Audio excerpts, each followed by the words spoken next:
Make yourself Yeah. as comfortable as you want. You want to lean forward. Okay. Yeah. I'll move around, I'm sure, Good. as Okay. things go on. Perfecto. Okay, so tell me your name and imagine that I have a title under your name. So how would you like to be identified?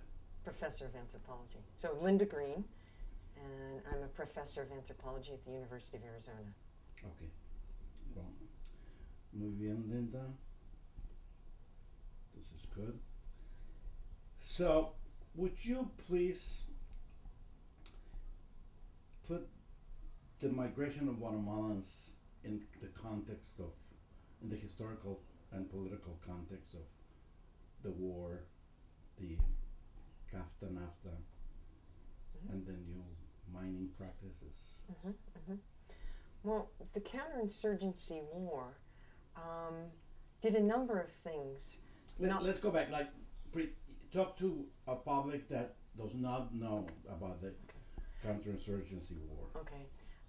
Back in the 1970s and 80s, there was an internal war in Guatemala, and it had several fronts. Not only was there an armed guerrilla movement that was attempting to overthrow the Guatemalan government, and much in the same way that things happened in El Salvador and Nicaragua. So all across the isthmus, there were movements to throw off repressive regimes. But also, at the same time, there was an unarmed civilian movement to change people's conditions of their lives, particularly for the poor. And the majority of the poor in Guatemala, particularly in the rural areas, are Mayan Indians. And for millennia, Mayan Indians have farmed on plots of land around where they live corn and beans. And so you can go back 500 years with the arrival of the Spanish. But by the 1970s, most people didn't have enough land to be able to subsist for an entire year on their corn and beans, on their harvest. And many had for years also been going down to the south coast to work on coffee, sugar, and cotton plantations to make the cash they needed to actually supplement the subsistence, actually to get enough cash so they could grow subsistence crops. So they were financing their own subsistence through these wage laborers down on the finca. The war also came about because of another front that had come in, that is the liberation theology movement. The Christian-based communities were Catholic priests and nuns mostly, but some Protestants were also trying to help indigenous peoples change the conditions of their lives locally and on the ground, as well as development projects, even such as USAID, with the idea that rather than land reform, which was desperately needed in Guatemala, which then as today, 80% of the arable land is owned by about 2% of the population. So therefore, these fronts were coming together, and it gave Mayan Indians great hope, as well as poor people in the urban areas, that there could be change going on. There could be real substantial change to better their lives from the abject poverty they were living in. So the counterinsurgency war ensues, and what is now been documented by the UN Human Rights Commission as a genocide in part against Mayan Indians. And at that time, not only were somewhere around 250,000 people either killed or disappeared, but millions of people both fled in exile across the border to Mexico, to the United States and Europe, but also there were another million people displaced for some periods inside the country as well, internally displaced people. Now, during that time, harvest didn't happen, people lost some of their land, but also simultaneously to this, within the global economic context, the IMF, the International Monetary Fund, and the World Bank are instituting neoliberal economic policies of structural adjustment. And that is shrink the state, lift subsidies, government subsidies on basic foods, convert what used to be internal production for export. And that too happened in Guatemala simultaneously to some of the worst times of the counterinsurgency war in the 1980s. Now that was predates CAFTA, the Central American Free Trade Agreement. It was the Caribbean Basin Initiative introduced by Ronald Reagan and crew. And this was one opening up Guatemala to the import of U.S. corn and beans, which had the effect, as it has all over the world, with undercutting a domestic market for that production. The very food staples that Mayan Indians produced for themselves. Is that to create a market for U.S. products? Yeah, to dump surplus, because U.S. products, U.S. farm products, are heavily subsidized. Corn, in particular, is enormously subsidized in the U.S. agriculture. So all this surplus, the U.S. government guarantees U.S. farmers to buy their surplus. So you grow corn, it doesn't matter what the price is on the international market. The U.S. government buys food, buys corn at a particular price. Then they need to dump it somewhere. And so they started dumping it in the third world under PLO 480, which then opened up markets like Guatemala for U.S. corn. Also, same thing happened in Mexico. Okay, for a person like me, why does the U.S. subsidize the farmers' corn in Iowa? Why did they subsidize that corn? Because there's a very important and powerful... Start again. Include the question in my... why does the U.S. so heavily subsidize corn production within the U.S.? In part because there is a very powerful agro industry, Archer Daniel Midland, Monsanto, among others. This agro food processing industry has very strong connections in Washington. And so there has been, it started after World War II, when there needed to be a surplus, when this surplus was actually being delivered to Europe that was destroyed during the war, and Japan. But soon after that recovery, these agricultural products were then sent out to the third world, in part because of the Cold War. Now, there's simply no need for this, and yet these heavily subsidized crops undercut a domestic market in places like Guatemala, when the IMF and the World Bank insist that those governments, that is the government of Guatemala, do not subsidize their own internal market for corn. So it opens up, U.S. corn goes in, so the little farmer, the little Mayan Indian in Guatemala that has some surplus off his small land holdings to use as his cash base is undercut when he goes to his internal market because he can't sell it cheaper than the corn imported from the U.S. Tell me the story of Sebastian's father. Should I say it as my father-in-law? Well, okay. You might or you might not, whatever. Or you can be generic. I don't know, whatever you feel. What do you think? What do you think is more powerful? That you know somebody.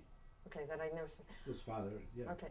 For example, a man I know in Guatemala, a man who, when I first met him, was in his 80s, had a silo, a small silo, on his patio in his home. And there he would store his bean crop. And that was his bank. So when he needed cash, he'd siphon off 10, 15, 25 pounds of beans and walk over to the local market at the large pueblo and sell his beans to get his cash for whatever else he needed. Over the years that I knew him, that became less and less a viable option for him because U.S. black beans were coming in and undercutting his ability to sell his beans. The last few years I knew him before he died, he would go over and sit for hours in the market and then come back home not even selling a pound of beans. And he'd just never seen this before because this had been his survival strategy, his small bank account. This kind of action repeats itself over and over and over all over rural Guatemala. But this was an old man. He had 5 sons. He had to divide the little land he had among his 5 sons. They too had sons. They too had to divide their land to the point where you can't grow anything. There's nothing to be grown. And the land, as old men had told me when I did my field research in Guatemala, la tierra es devil. The land is weak because it's had to be used over and over and over again instead of the ways that they used to allow land to go fallow for a few years, let it rest, and then come back to it. Okay, so you have that going on, the actual dispossession of people for the land they've farmed for years. Layered onto that, a vicious counterinsurgency war. And it isn't just the Guatemalan government fighting against the insurgents. This was a war inside communities. So the army played on the natural divisions, well, not natural, but the divisions that have happened over years inside these communities. And so one of the most disturbing things for me when I was doing my field work is when widows would say to me, I know who it is who fingered my husband. Because I had gone to Guatemala with a very naive gringa assumption that the war was between the good and the bad Guatemalan army and the good rebels, the good guerrillas who were going to free the peasants from their chains of exploitation. But it was much more complex than that once I started living in communities because of the ways in which communities had been divided for centuries, of creating a native elite. And so internal divisions came to the fore that people would finger somebody they were having a feud with to the army, and the army was only too well happy to kill any Indian or anyone who seemed like they could be in resistance. It's much like today in the US that everybody who seems like they could be a potential resistor becomes a terrorist. Well, these were terrorists in Guatemala in the 80s, and the army killed them anytime they pleased. So these kinds of divisions created enormous fear and distrust. So going into communities, when I first went into communities, not only were people afraid of me and who I might be, but they were afraid of each other. So people wouldn't talk. Say that again. Well, hold on, I'm going to do a close-up of that. The fear of each other and fear of each other. So not only did this violence create fear of outsiders like me when I first went into these communities in Guatemala, but it had created enormous distrust and fear of each other. And that legacy prevails today in Guatemala. So living in fear is something that has become part of the social fabric. And this level of distrust, even on the surface, as it seems peaceful and tranquil, there's this enormous inability of people to come together and organize in their own best interests. So this is the terrain. Say that again because I'm going to focus on your hands now. And let's so what talk did about I the say? Fear and distrust and the underlying. Okay.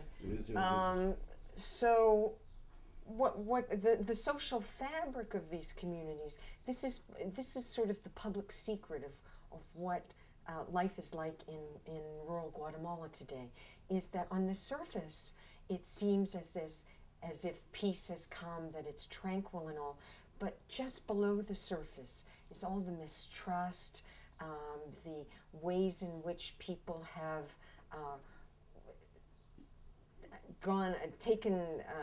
really broken their links with each other, both within families and across kin and non-kin groups, so that there's fear and distrust and uncertainty about who you can link up with and what are the motivations behind this. And this is the climate in which these young people, these young Guatemalans who are coming across the border, who are migrating to the United States, they have really no future in Guatemala. So to migrate is to give themselves a future. There's nothing to do for work. They're 75% of the active workforce works in the informal economy. There's, Say that statistic again. 75% of the active employable workforce works in the informal economy. There's no security of where you're going to create that future, to get married, to have children. How are you going to support them? There's nothing there to do. You can't farm anymore. And then the jobs are, if you want to stay in your village, if you want to stay in the community that is so much to Mayan people, that's one of the underlying bases of who they are. To live in community and in connection is no longer an option. There are certainly important ties between family and kin, but that larger sense of community and who we are has been broken. There's no work. And now the post-war violence is enormous. Drugs, gangs, guns, that's the future for Mayan youth. So those who want to better themselves, their hope, their future, is to leave Guatemala and try to make it in the States. So no matter there's their hope. There's their future. So not to leave is actually irrational. And they've seen enough evidence that people who could send home remittances, people come home with their trucks. Again, not to leave is irrational. Because that's their hope. That's the future. They've seen young people come back. They've seen what remittances do. Some people have come back in those new pickup trucks. People have sent money home to their mothers so they could build a block house, or put a little tienda in front, or buy the fertilizer, or have that operation that they need. So it's the little things that mean so much to people. We're near an airport. Yes. Let it go. That's why the film industry went to Hollywood. They built studies where they didn't have to depend on flying. Flying airports, yes, flying airplanes. And it's the warplanes. This is a big warplane, F-16s, and so sometimes you'll see the bomber jets in formation going over, practicing. Yesterday, we heard helicopters near the border. Yeah, I know. Isn't that scary? We'll go to the militarization of the border later. Let's go back to stay is irrational. Okay. So for young people with no future in Guatemala, really, to stay where they are is irrational. They have no future in Guatemala. So their hope is to go. So no matter, I think you can do as many programs as you want, telling them the risks of to go, what it means to go, that you could lose your life, you could lose a limb, you could be raped or robbed, whatever. It doesn't matter. They're young, and also this is their hope. This is where their future lies, because they cannot survive at home. And going back to the economics, their economy has been destroyed. They've turned Guatemala into a tourist site where you can work in the service industry, just a few, or you can farm on these export produce for a pittance of money, and it's very unstable.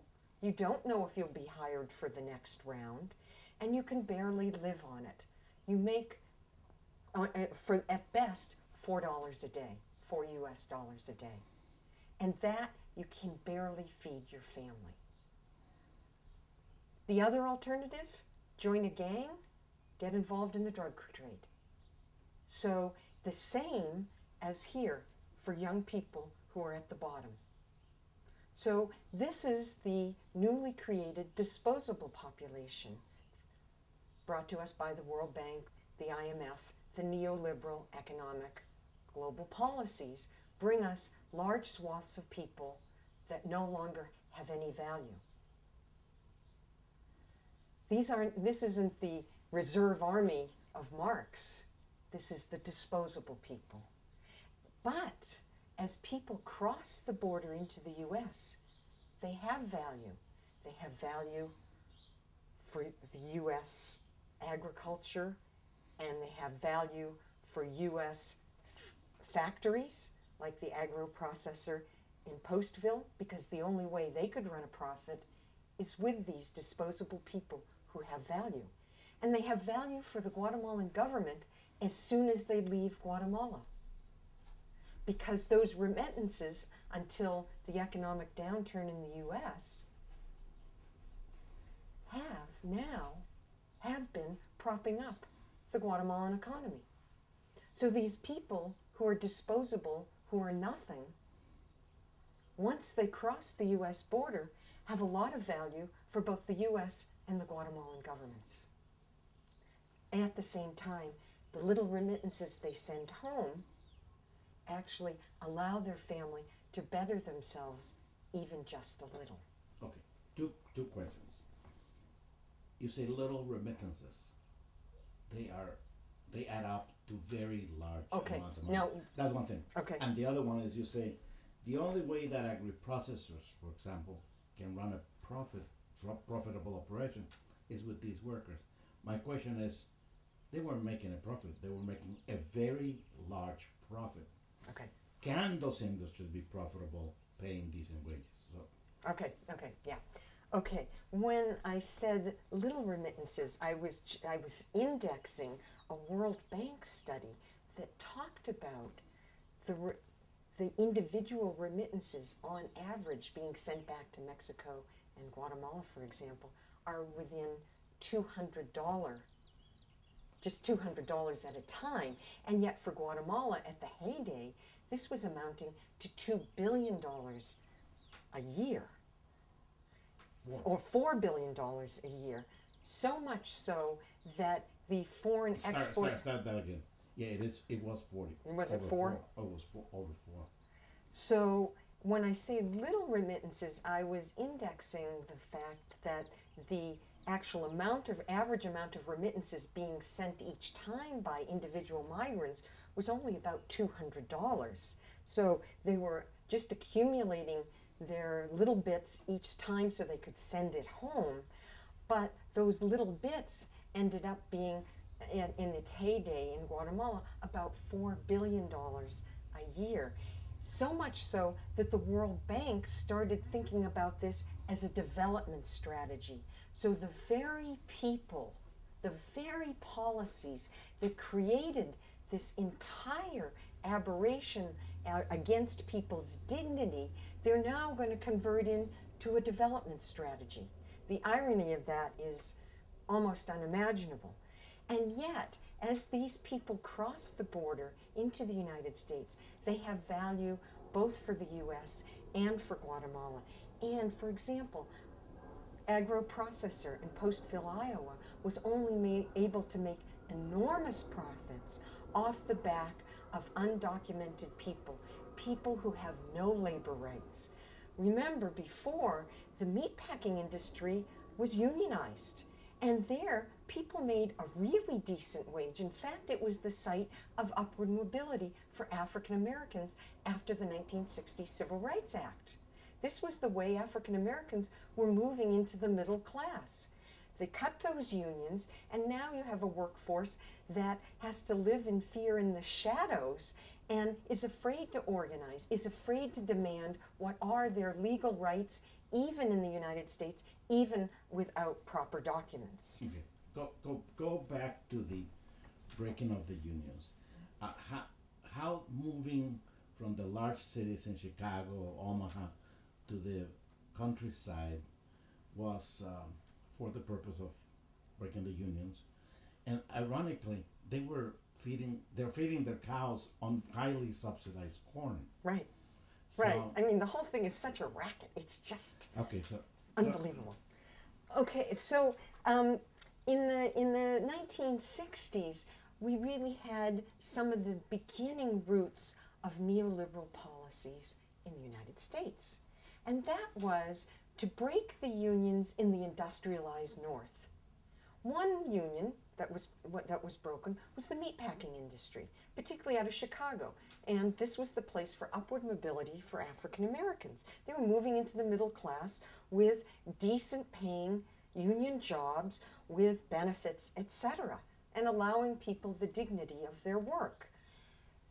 The meatpacking industry moves into Iowa, into Kansas, etc., as the industrial factories of the Northeast move to the Southwest. These are places without a strong legacy of union. The Southwest is right-to-work state. There is no viable unions here. So then they're starting to look for exploitable workforce.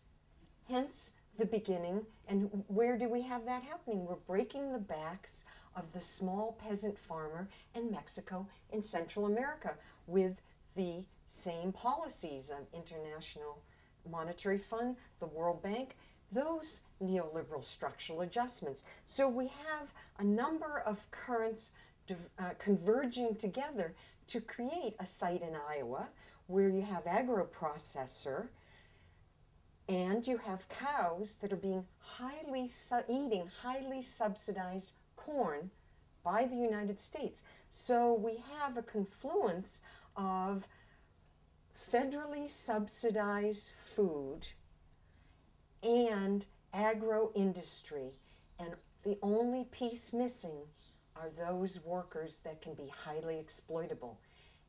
Who better, and we've known for years who that is, undocumented people. And we now have the flow because the backs of their own economy have been broken. And in Central America, on top of that, we've had repression. And we've had repression that has also been subsidized by the United States government. Is this the invisible hand of the market, or is this the conspiratorial mind of somebody? No, it's not the invisible hand of the market, because the market is hardly invisible. It's not a free market, as I've been trying to lay out. And it's not conspiratorial. It's not conspiratorial. It's the iron fist of capitalism that's often veiled and gloved.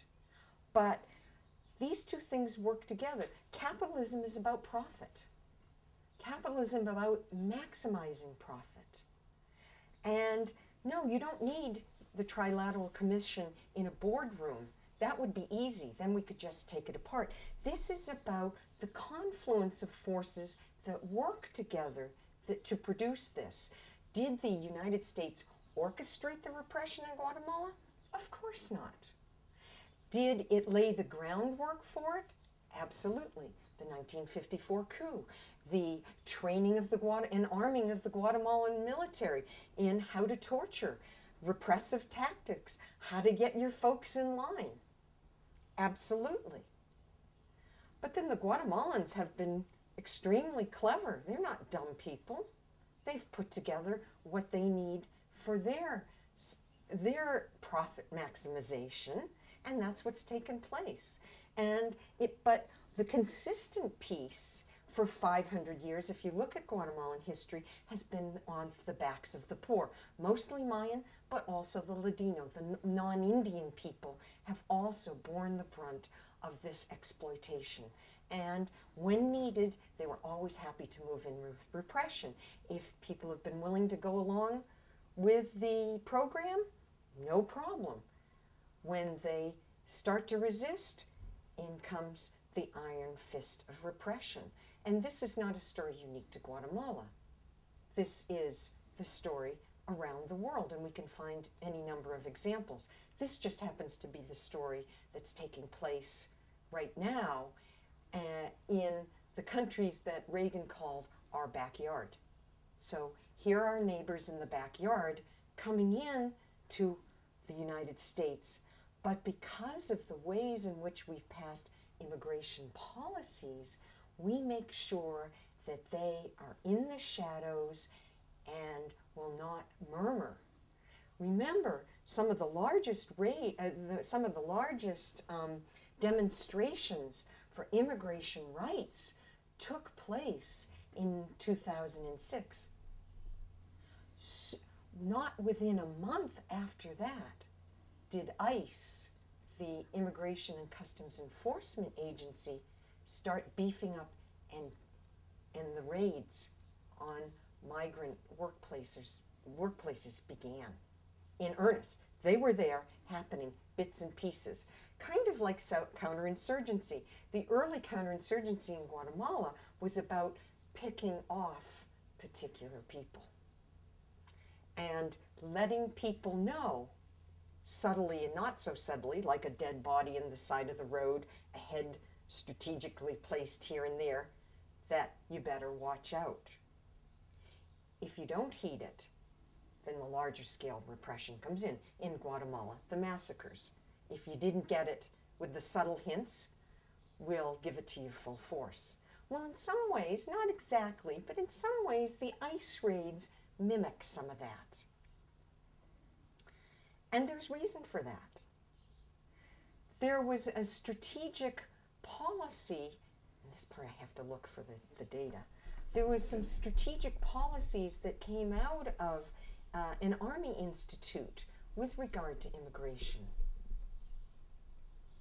that used that likened some of the same tactics. I've got this written, so I've got to find it. But using some of the same kind of tactics on the border. So take that again. Counterinsurgency tactics.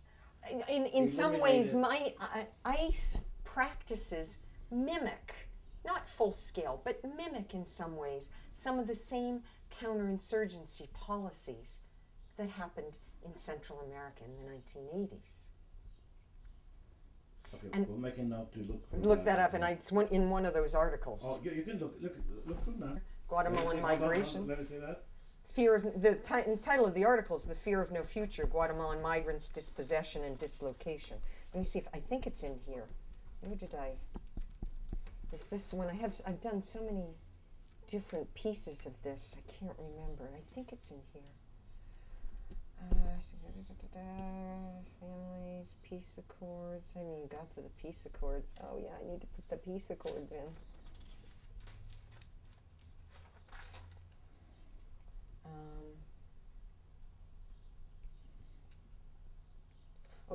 Simultaneous to the Immigration and Reform and Control Act, the Department of Defense Center for Low Intensity Conflict produced a policy of prevention through deterrence. Oh, yeah, this will work. This is their pushing the migrants away from the urban port of entries and into the deserts, the high mountains, into the more dangerous parts of the Rio Grande. And this is when the death starts happening in the desert. Okay, go back and explain this. Okay, let me read it again. As much in lay terms as possible. Okay.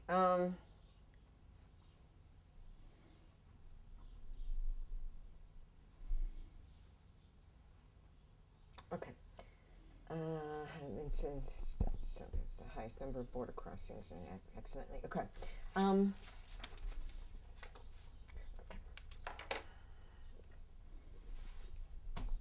Immigration and Reform Act. Okay, and then the Department of Defense Center for Low Intensity Conflict.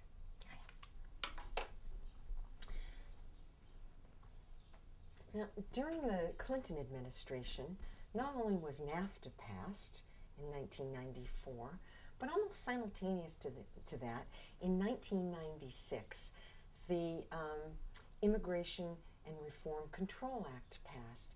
And it was based on a working policy produced by the Department of Defense Center for Low Intensity Conflict. Say that again. Sorry.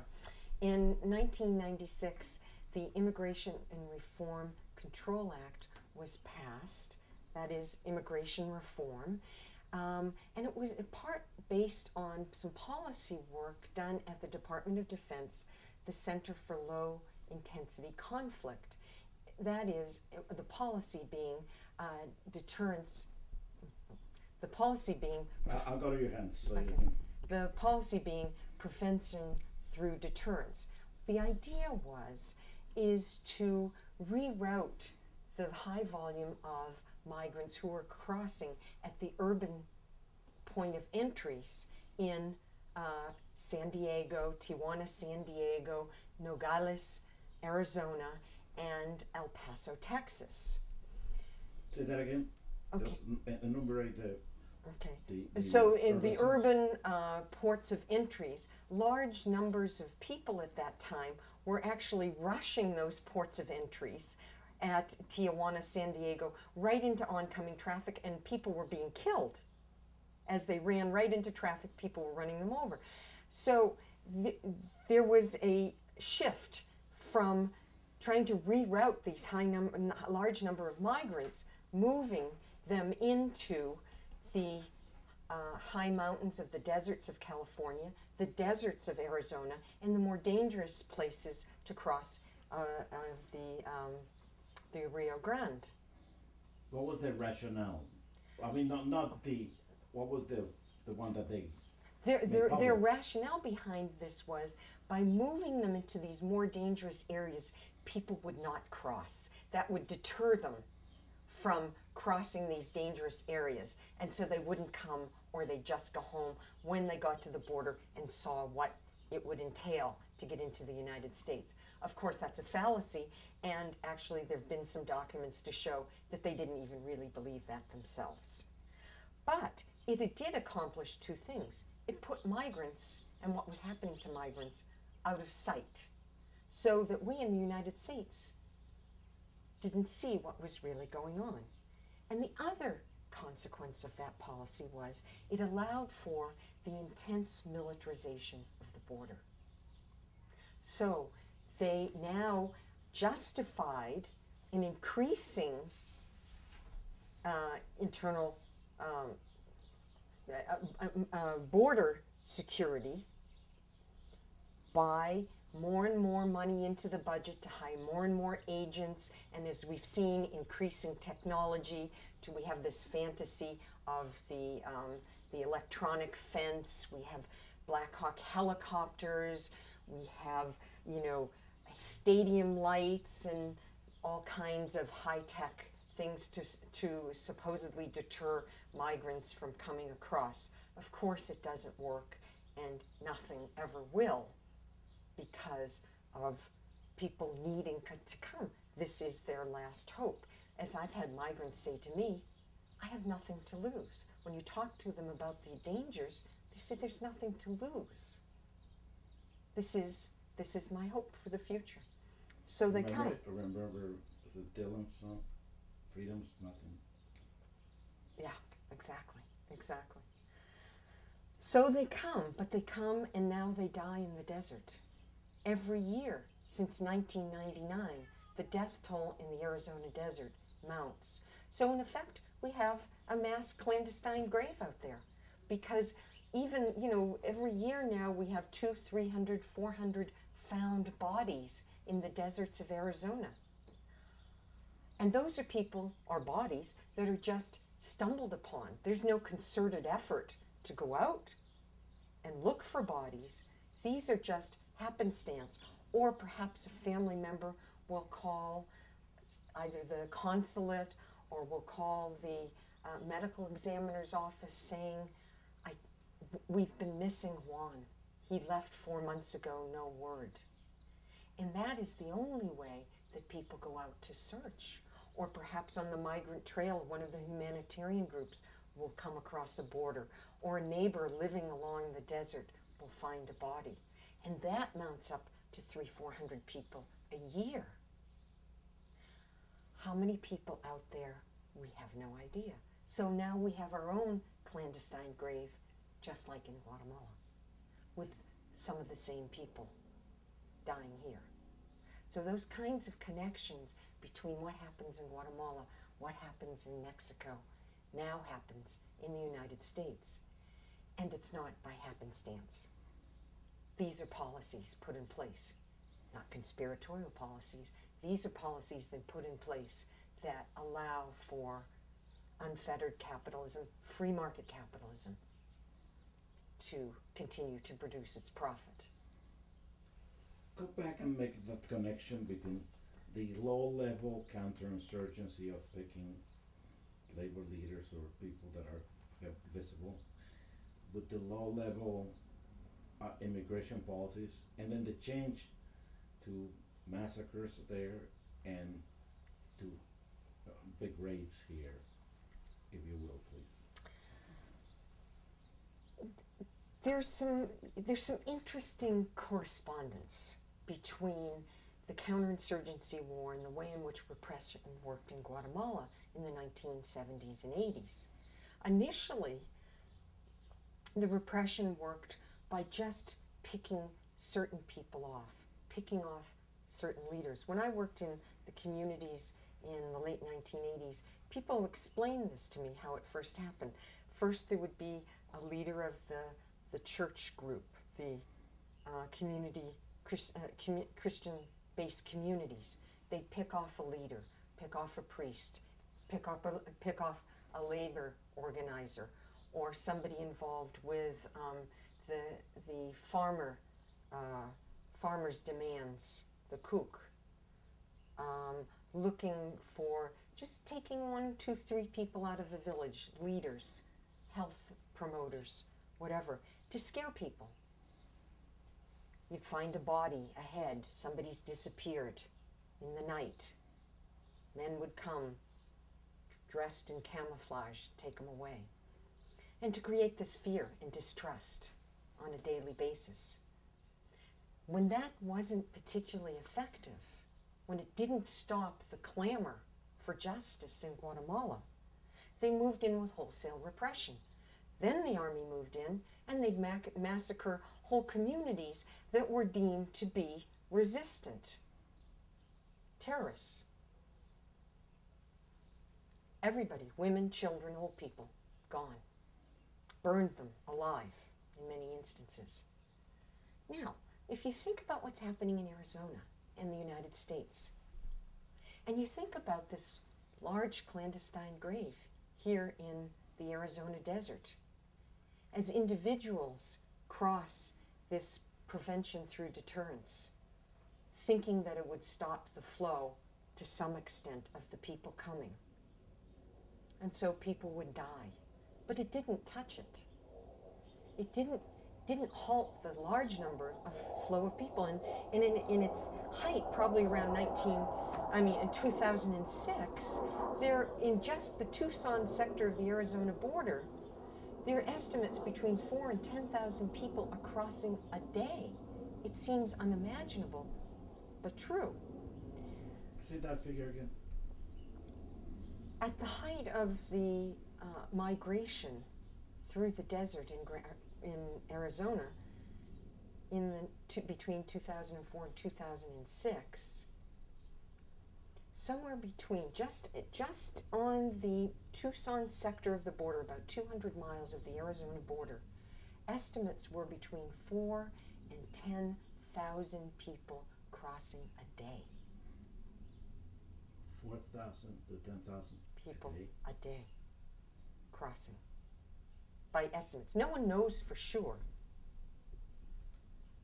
but that, because the Border Patrol at that point was estimating that they were catching probably about 10% of the number of people crossing, and they were getting somewhere around 400 to 1,000 people a day. So that's by their own estimates. So probably 10 is too big, but I don't think 4,000 is too small, because if you go down to one of the staging areas 60 miles south of the Arizona border in Altar, Sonora, Mexico, you could find 2,000 people in the Central Plaza getting ready to cross on any one day. So I think probably the 4,000 number is rather accurate. So people were still coming. And after the really impressive turnout into the streets of migrants and supporters demanding immigration reform in the spring of 2006, ICE then begins to step out its workplace raids. They were doing here and there and here, Tyson's Foods in Alabama, or wherever they going into North Carolina, here and there. But then come the big workplace raids, almost just a month after these incredible demonstrations of people standing up.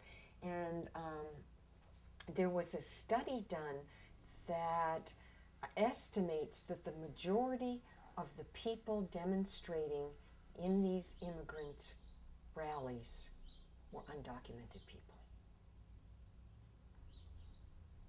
So that's where I say there are correspondence. I don't think it's a one-to-one. I don't think you can make a direct correlation, but I think you'd want to at least think about, look at Guatemala, look at the US, and then when you start seeing that you have some of the same actors. These are children of counterinsurgency who are crossing our border. And then this is what we're doing. And Postville, perhaps, is emblematic of that. Okay, go to that again. And let me. So how do we get to Postville? How do we get to Postville? Well, I think another thing that's important to understand is that as far back as the late 19th century, immigration into the United States, people, I don't even hear that stuff anymore. Ya veo, estás acostumbrada. Yeah, except for when they're going to put in these new fighter F-35 jets that break the sound barrier every time they go over. I mean, it's incredible. And that's what they want to put in here. And there's a big protest, but our boy John McCain says it's good for us. So must Sarah, her friend, his friend. Okay, so okay, is Postville the pinnacle of this kind of policy? I think Postville is exemplary of this kind of policy because it brings together rather starkly how it works. Because if you follow Postville, even if you start in Postville, if you start at the raids in Postville, and you see ICE come in, 900 agents dressed in riot gear with Black Hawk helicopters surrounding the plant to arrest unarmed civilians who are simply working to try to better their lives because they cannot get that in Guatemala because they cannot get justice. And without justice in Guatemala, there can be no reparation of what took place. So they come to Postville to try to better their lives. And what happens? They have a counterinsurgency operation, or one that mimics a counterinsurgency operation, and arrests unarmed civilians at their workplace, men and women and children, working for a pittance. So it kind of brings it together. And then you follow that through their detention, the harsh treatment in detention, and then thrown back to Guatemala without their dignity and with nothing except for an enormous debt, and now many losing their land. So it kind of brings it full scale around. And all because we enticed them to come. So one of the things about migration, why so many people from Guatemala, well, not only that, but why so many people from the same region, is because people get the job. They say, look, they're looking for folks. So they call home and say, come on up, you can get a job here. And it's terrible working conditions, but you can make some money. And they come hoping to create that future for themselves. And what do? We deliver them with counterinsurgency. We'll go back to that, but just a question. I remember you talking about migration to the coast, to the coffee, to the cotton. They were contratistas. going to the highlands, giving them advances and bringing them down. Were there such a thing Oh, yeah. now? Yeah. Yes, and of course, to facilitate your trip across, there are local people who are both willing to finance, put the front money up for you to travel to the United States, and they hook you up with the coyote that will get you across Mexico, across the border, and deliver you all the way to Postville. Now, the fees are exorbitant, and you have to work them off, just like the debt peonage of late 19th and early 20th century coffee production in Guatemala. So the grandfathers of these young migrants were the ones, just like the man I mentioned to you with the black beans in the silo. He went to the coffee fincas under Ubico under contract to earn wages to support his family, to support his milpa production, and had to work off his debt. His grandchildren come under the same kinds of conditions. And again, just like those contractors were local people, so are these. And these are the divisions I mentioned again earlier. Those Mayan Indians who had been in the army, for example, and had contacts with the army. Some of the contractors in Guatemala, I can't make claims that I know, but one would imagine that some of these contractors too may have links to the paramilitaries, to the army, to the drug traffickers. These are local people who are able to loan out to each individual migrant $20,000, $30,000 in loans, and they put their land up or the houses up as collateral. So when they've returned from Postville, they have an enormous debt on their land. Now they become landless. Now they have nothing. They truly, truly have nothing left. Do these contratistas, these recruiters, these loan sharks, have any connections with the Iowa bosses, with the plants? In this particular instance, I don't know of any direct connections, but we have other instances like Tyson Foods in Alabama, where they were able to link. In fact, I believe it was a Guatemalan who had come as an undocumented migrant, made enough money, started a little store, and then started making linkages back to Guatemala, running people up, because Tyson was asking that they'd tell him how many they needed, how many couple hundred people they needed, he'd bring them up. And I believe at one point, I know in Arizona, there was even a bus service you could get in Mexico. They'd take you right across. So that I know has been disbanded, but so as the militarization of the border has increased, different mechanisms for bringing up people up have increased. But yes, there have been documented contacts along the way. People are not working in isolation. This is a chain. It's a network of how you bring people. Same thing, the contratistas in Guatemala to bring down to the fincas. These were not local entrepreneurs working in isolation. They had linkages all the way to the chains to the finca boss of, you produce the workers, this is what you get in return. Linda, I know the contratistas gave advances to the campesinos in the highlands. Did they charge them an interest?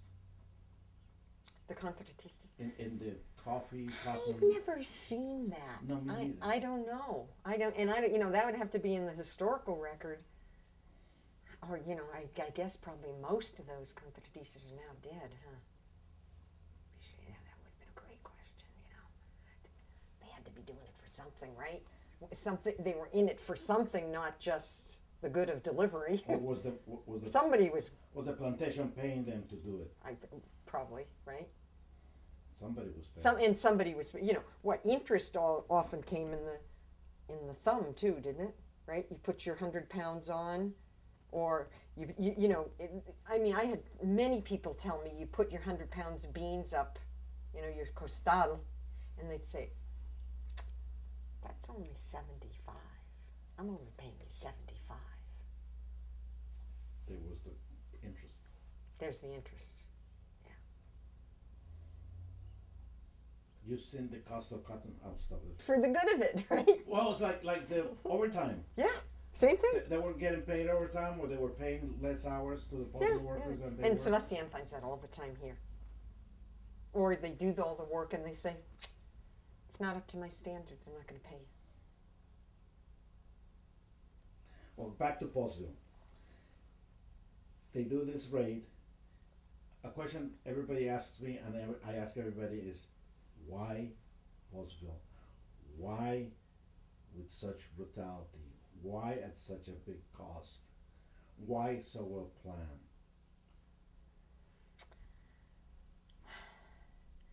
Well, I think Postville was one to be an example. You know, get your stuff in order. I don't know what else was going on behind the scenes with the agro processor as well. I've heard rumor, I don't know. But the other thing is, I imagine it was a training run. I think that, you know, ICE was kind of, you know, let's make sure all the gears work. And we've had some instances of that recently, where seeing how the apparatus works in Katrina, instead of delivering humanitarian aid, the first thing we get there is black water. And the same thing in Haiti. What arrives first? The U.S. military. China is able to get aid and dog-sniffing teams on the ground faster than the U.S. to Haiti. But the U.S. military is there and is able to get onto the ground quickly. So as Naomi Klein phrased it, black water before drinking water. I think that sums it up.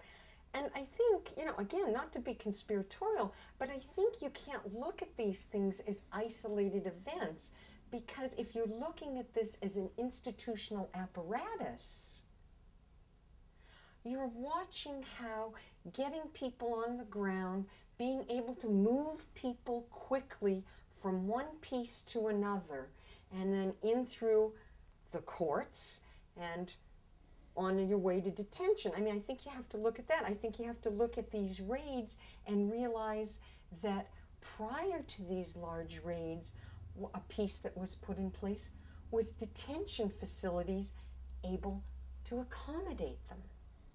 Had these raids taken place earlier, there wouldn't have been enough beds to house these people.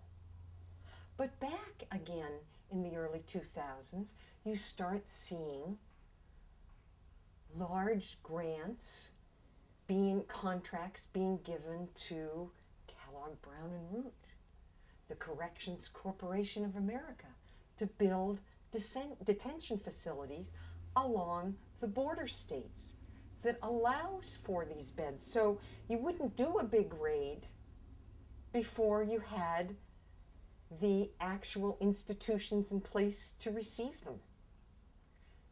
And they're in place. And so the raid then is able to move, if you will, smoothly through the mechanics along the way. And the mechanics of the raid as well, or the detention of moving people from one place to the other, the disruption monthly of moving people, of an effect for the Guatemalan families for at least some period of time. Their family members were disappeared. Again, the connection back to Guatemala. Let's come back to the Sophia. Yes.